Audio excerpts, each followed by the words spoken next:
Halo semuanya. Jadi video ini dibuat untuk ngejelasin gimana caranya kita bisa bekerja dengan GitHub. Terus video ini juga dibuat karena ada beberapa mungkin dari teman-teman yang ikut Coding Day itu belum paham materi terkait GitHub belum atau berhalangan hadir di Coding Day 1 minggu kemarin kalau nggak salah. Nah, jadi di sini yang perlu disiapkan itu ada github.com. Di sini kalian bikin akun GitHub. Sama yang kedua, kalian itu harus install yang namanya git scm.com ini. Kalian pilih aja sini download for Windows. Terus di sini sesuaikan aja. Kalian 32 bit atau 64 bit. Kalau udah diinstal tinggal next saja sampai ke install. Nah, kalau udah diinstal, kalian bisa ngecek begini. Di terminal kalian ketik git minv. Kalau ada versionnya, itu artinya kalian udah berhasil menginstal si git-nya tadi. Jadi udah keinstall tuh. Nah, terus tinggal bikin akun GitHub-nya. Nanti kalau udah bikin akun GitHub-nya, di sini kalian buka repositories. Nah, di sini adalah kumpulan-kumpulan repositories kalian. Kalau baru buat, otomatis kalian belum punya repositorinya gitu. Jadi kalau belum punya, di sini ada new di sini buat baru repositorinya. Contohnya karena misalnya ini kebutuhan untuk proyek akhir kita gitu ya. Di mana proyek akhirnya untuk kelas 10 itu kalian ngebikin company profile ya kalau nggak salah pakai HTML CSS. Jadi misalnya di sini kasih aja company profile, ya udah gitu aja. Nah, kalau udah bikin repository name-nya, di sini juga ada description nih opsional. Jadi biasanya kalau saya ngasih description itu untuk menjelaskan repository kita ini isinya apa sih gitu. Jadi kayak misalnya website, nah ini website untuk company profile gitu misalnya. Terus di sini juga ada public sama private. Jadi kalau public ini nanti semua orang itu bisa ngelihat repository kalian. Tapi kalau private itu cuman kalian sama temen yang kalian invite buat kolaborasi gitu. Jadi nggak semuanya bisa ngelihat repository kalian. Terus di sini kalian ada add a readme file, centang aja. Nah, terus juga ada license di sini. Saya agak lupa materi terkait license ini kayak gimana. Tapi di sini kalian misalnya bisa pilih untuk mid license saja buat open source. Jadi mid license, terus tinggal create repository. Nah, ketika di create di sini, ini kita udah masuk ke repository yang namanya company profile nih di sini. Nah, selain itu, di sini juga ada dua file. Ada file readme.md, di mana tadi kita udah tambahin add a readme file kalau nggak salah. Terus juga ada license, di mana tadi kita menambahkan mid license kalau nggak salah di sini ya. Mid license. Jadi udah ada dua file nih. Nah, terus gimana caranya? Ini kan masih ada di server nih, masih ada di GitHub-nya. Belum ada di komputer kita, belum ada nih. Caranya gimana biar dia itu bisa masuk ke komputer kita? Caranya di sini di VS Code, kalian bisa buka VS Code. Kalian buka new window, di sini ada Control Shift N atau ketik ini aja, klik ini aja, new window di sini. Kalian buka aja new window. Terus tunggu sebentar. Ini udah kebuka nih. Kalau udah masuk ke sini, kalian masuk ke menu yang ini, menu Search Control. Terus ada yang namanya clone repository. Nah, katanya kan ini masukin URL-nya. Dari mana URL-nya dia didapetin nih? Kita bisa ngedapetin URL-nya dari kode yang ini. Nah, di sini ada clone katanya nih. Dan di sini kita bisa nge-copy yang masuk ke HTTPS, terus ini aja nih, copy URL to clipboard. Copy aja. Ini di copy. Nah, kalau di copy, kita klik clone repository, terus kita paste ke sini. Kalau udah dipaste, tinggal kita enter aja. Enter. Nah, setelah di enter, ini kita diarahkan untuk memilih file. Memilih folder. Kita mau nyimpen repository kita itu mau disimpan di folder mana. Misalnya saya ditaruh di desktop aja gitu biar simple. Jadi select di sini. lagi cloning, lagi proses nge-clone. Katanya kamu mau ngebuka repository yang udah di-clone-nya nggak? Ya udah buka aja kan karena kita mau kerja di situ. Jadi buka aja di sini. Nah, kita dapat dua file nih. Ada license sama ada readme.md gitu. Jadi kita udah berhasil untuk nge-clone atau mendapatkan repositorinya di lokal kita gitu. Kita udah berhasil untuk itu. Nah, terus apa fungsinya nih selain untuk nge-clone doang? Di sini di GitHub itu kita bisa kolaborasi. Jadi nanti kita bakal mengenal yang namanya ada push, ada pull, ada merge, sama ada branch. Nah, di sini kita bakalan mencoba untuk nge-push nih. Jadi gini, contohnya di sini kalian ngebikin sebuah file baru. Jadi misalnya index.html. Terus misalnya di dalamnya kita buat HTML sederhana aja gitu. Struktur dasar. Misalnya di sini diganti company profile. Save. Nah, di sini kita ngelihat nih, lihat di file yang di samping kiri nih. Kita mendapatkan warnanya itu warna hijau kalau di saya di sini. Warna hijau dan ada U di sini. U itu artinya untracked. Artinya untracked ini dia itu nggak kebaca nih. Di sini ada indeks HTML, tapi di reponya nggak ada indeks HTML. Nah, ketika ada yang begini, ada yang untracked, ada yang U, atau ada perubahan lah istilahnya. Perubahan itu bisa penambahan, bisa modif kode, itu intinya perubahan-perubahan itu akan begini nanti nampilnya untracked.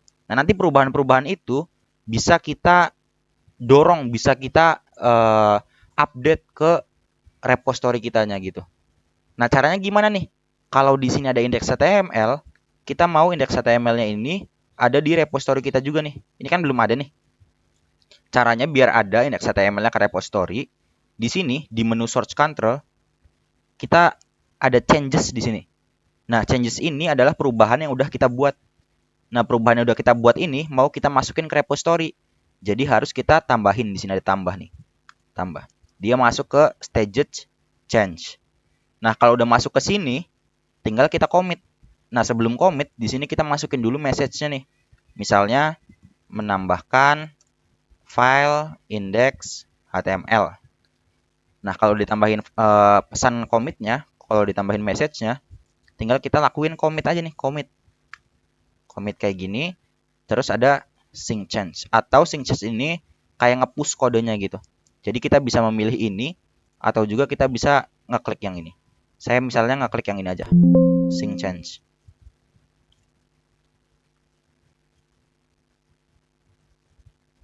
Nah, sekarang kalau dilihat lagi di sini, ada perubahan nggak? Tentunya ada ya, karena yang tadinya di sini ada U dan warnanya filenya itu hijau, sekarang dia warnanya kayak biasa aja, kayak file-file lainnya gitu. Nah, artinya sekarang karena ini nggak ada yang aneh, berarti di sini harusnya ada file baru nih. Karena tadi kita udah mensinkronisasikan perubahan yang udah kita buat. Jadi kalau kita refresh di sini, nah sekarang ada file index.html. Dan di sini juga ada pesannya nih. Katanya menambahkan file index.html gitu. Kita udah berhasil untuk membuat sebuah file gitu dari jadi nge-push gitu. Kita udah berhasil itu. Nah, sekarang kita bakalan coba untuk nge-pull kodenya. Nah, nge-pull kode ini agak sulit ya karena saya sendirian sebenarnya. Tapi di sini sebelum nge-pull, kita coba lagi nge-push deh. Misalnya di sini ada saya tambahin kode baru nih di dalam body. Misalnya H1 ini judul websitenya gitu. Saya save. Sekarang kalau dilihat di samping kiri, kalau tadi kan ada U tuh. Kalau U itu untracked itu biasanya untuk file-file yang baru kita buat, yang baru kita create, itu kita dapetin U. Tapi kalau M begini katanya modified, berarti file ini ada perubahan. Nah, di sini juga bisa dilihat katanya perubahannya awalnya body doang nih. Sekarang bodinya punya H1 gitu. Jadi modified ini artinya file ini ada perubahan. Dan kalau ada perubahan artinya bisa kita lakuin push. Bisa kita update kode yang ada di repository akan kita samakan dengan yang ada di lokal kita. Jadi setiap ada perubahan kita bisa ngelakuin push. Jadi tinggal kita tambahin lagi kayak tadi tambahin. Terus juga kasih pesan commitnya misalnya menambahkan judul website. Terus tinggal kita commit aja di sini. Tinggal kita sync changes. Kita ini tunggu dulu lagi loading. Loadingnya udah selesai nih. Kalau kita lihat, ini kita lihat dulu deh. Harusnya udah ada nih. Tuh udah ada ya. H1 ini judul websitenya. Jadi kalau dilihat di depan juga katanya Vigo Arbiansyah menambahkan judul website. Now. Jadi kayak baru banget nih si Vigo menambahkan judul website gitu ya. Jadi setiap ada perubahan bisa kita lakuin push ke dalam repository kita. Nah, setelah mengenal push, di sini kita bakalan coba mengenal branch terlebih dahulu deh. Jadi apa itu branch? Di sini misalnya kalian itu ingin buat sebuah company profile gitu ya. Dan misalnya di dalam company profile itu sederhananya misalnya kalian itu punya header, kalian punya about gitu. Sama kalian punya misalnya services. Misalnya gini dulu deh, 3 aja gitu. Nah, 3 hal ini ketika kalian ingin melakukannya itu secara kolaborasi dengan developer lain, dengan teman kalian untuk mengembangkan website company profile ini, kalian nggak bisa nih, misalnya kalian ngerjain di satu kode yang sama terus pada nge-push nih bareng-bareng nih, nge-push gitu. Yang ini nge-push, yang ini nge-push, jadi nanti bentrok tuh. Yang ada malah kodenya konflik, kodenya numpuk gitu kan, karena kalian sama-sama ngerjain di satu branch yang sama. Nah, untuk menghindari hal itu, di sini kita akan membuat sebuah branch untuk satu fitur ini. Misalnya ada kebutuhan untuk header gitu. Misalnya gini deh. Saya buka punya saya. Di sini ada header nih misalnya. Header ini misalkan dikerjain dengan satu orang gitu. Terus abis header, kalian punya about. About ini dikerjain sama satu orang. Sama yang terakhir misalnya services. Services kalian kerjain satu orang gitu. Jadi nantinya kita akan membuat branch atau cabang untuk setiap fitur yang akan kita buat. Oke, jadi sederhananya begini. Sebenarnya kita itu udah mengenal branch. Karena pada saat repository kita dibuat, kita udah ngedapetin satu branch di sini tuh. Satu branch. Branch-nya apa? Branch-nya adalah main. Default branch-nya adalah main. Kalau dicek di VS Code, kalian lihat di bawah sini, katanya ada main di sini. Artinya, kita lagi di branch main. Nah, kalau kalian mau kolaborasi, kalian harus bikin branch lagi nih, kerjanya di branch masing-masing. Misalnya Vigo ngerjain di header, terus Adam ngerjain di about, sama adanya ngerjain di services gitu. Jadi nggak bisa nih Vigo ngerjain di main, terus Adam juga ngerjain di main, terus services juga ngerjainnya, si Ade juga ngerjainnya di main di sini, itu nggak bisa. Kalian harus bikin satu branch. Bisa sih sebenarnya, cuman kita nggak mau pakai yang itu gitu. Kita mau setiap fitur ya udah satu branch. Nah, maaf rada bertele-tele saya. Jadi di sini, misalnya tadi kalian mau ngebikin headers yang tadi ada header, about sama services. Berarti di sini kalian bikin sebuah branch, masuk ke menu source control, terus kalian bikin sebuah branch di sini. Create branch. Pastiin kalian lagi di main dulu nih. Pastiin kalian lagi di main di sini.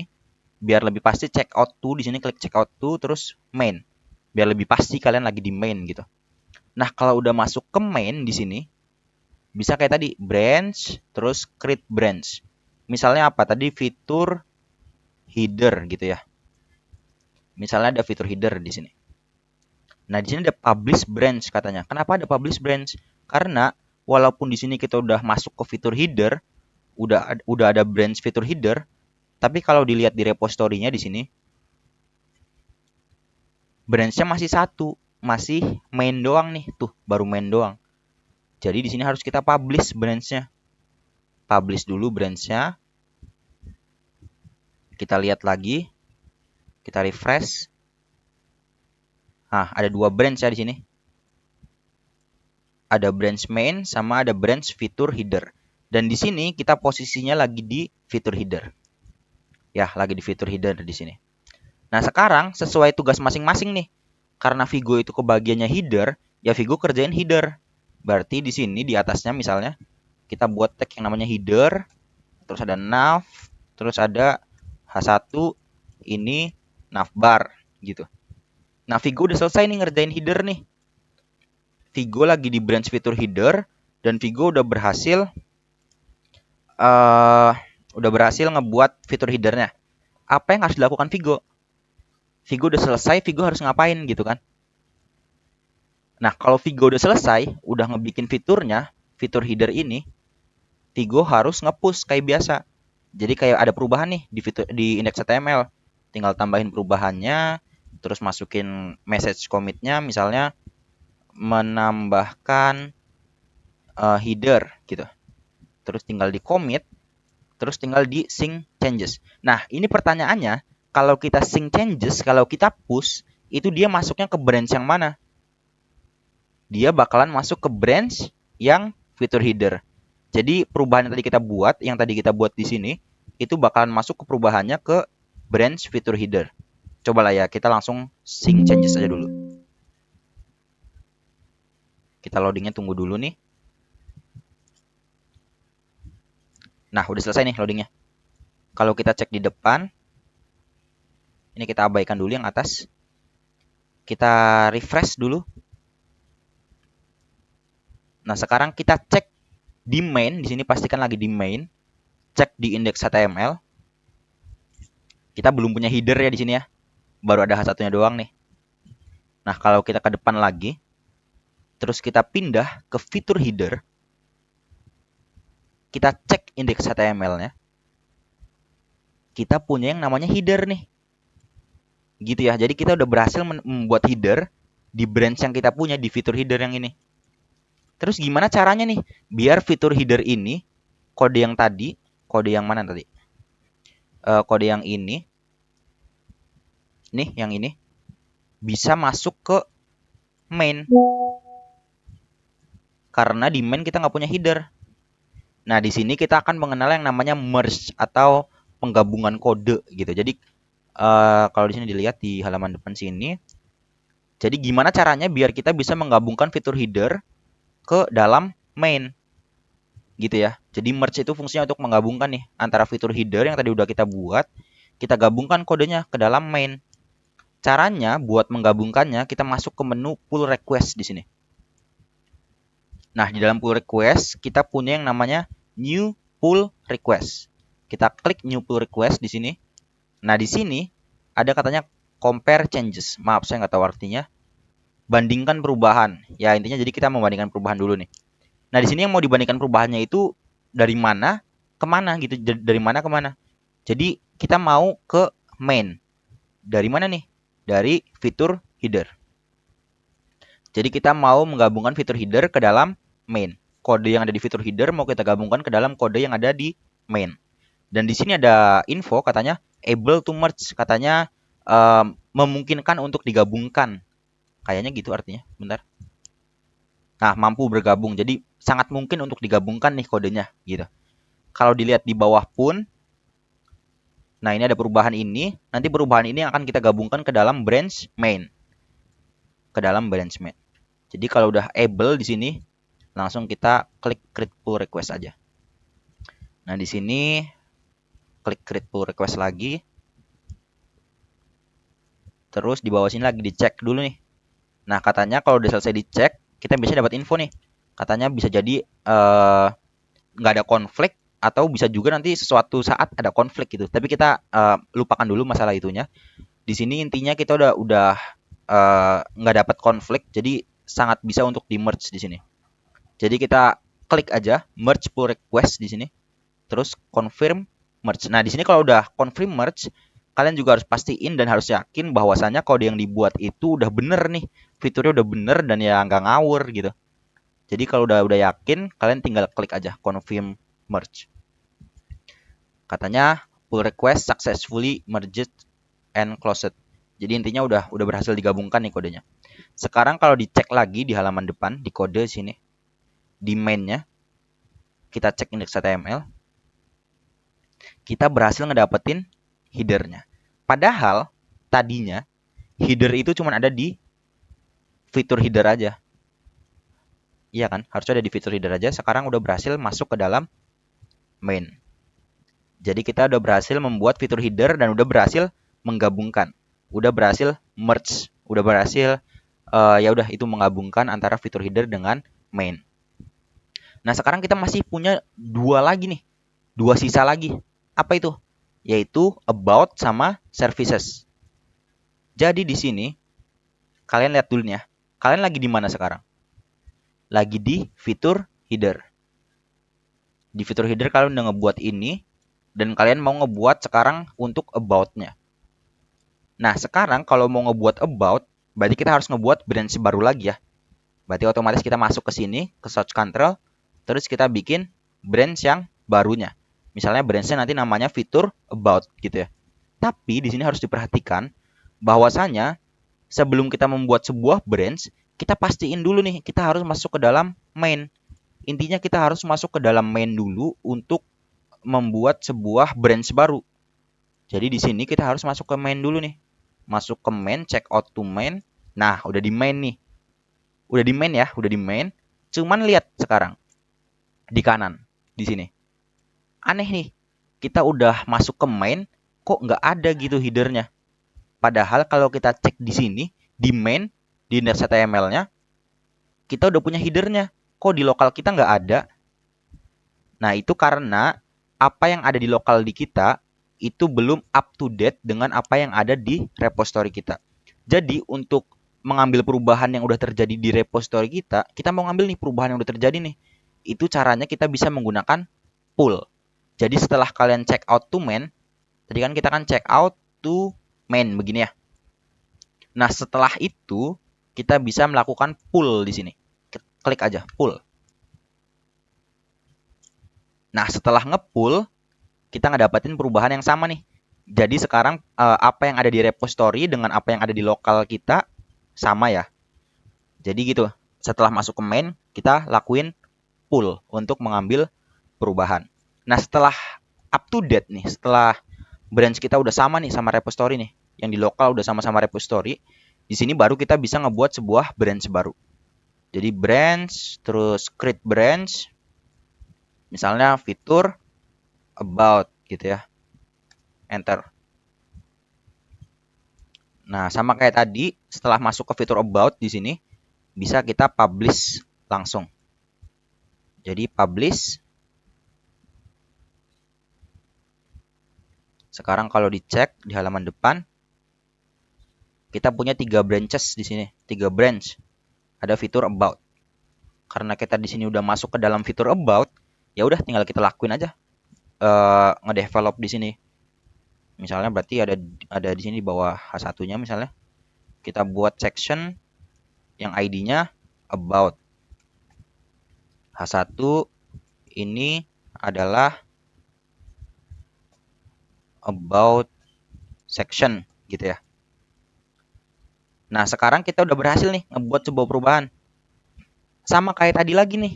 Setelah kita ngebuat perubahan di fitur yang udah kita buat di sini, fitur about, selanjutnya adalah kita nge-push ini. Berarti sama kayak tadi nih. Di sini ada changes, changesnya tinggal kita tambahin aja. Terus kita lakuin commit di sini.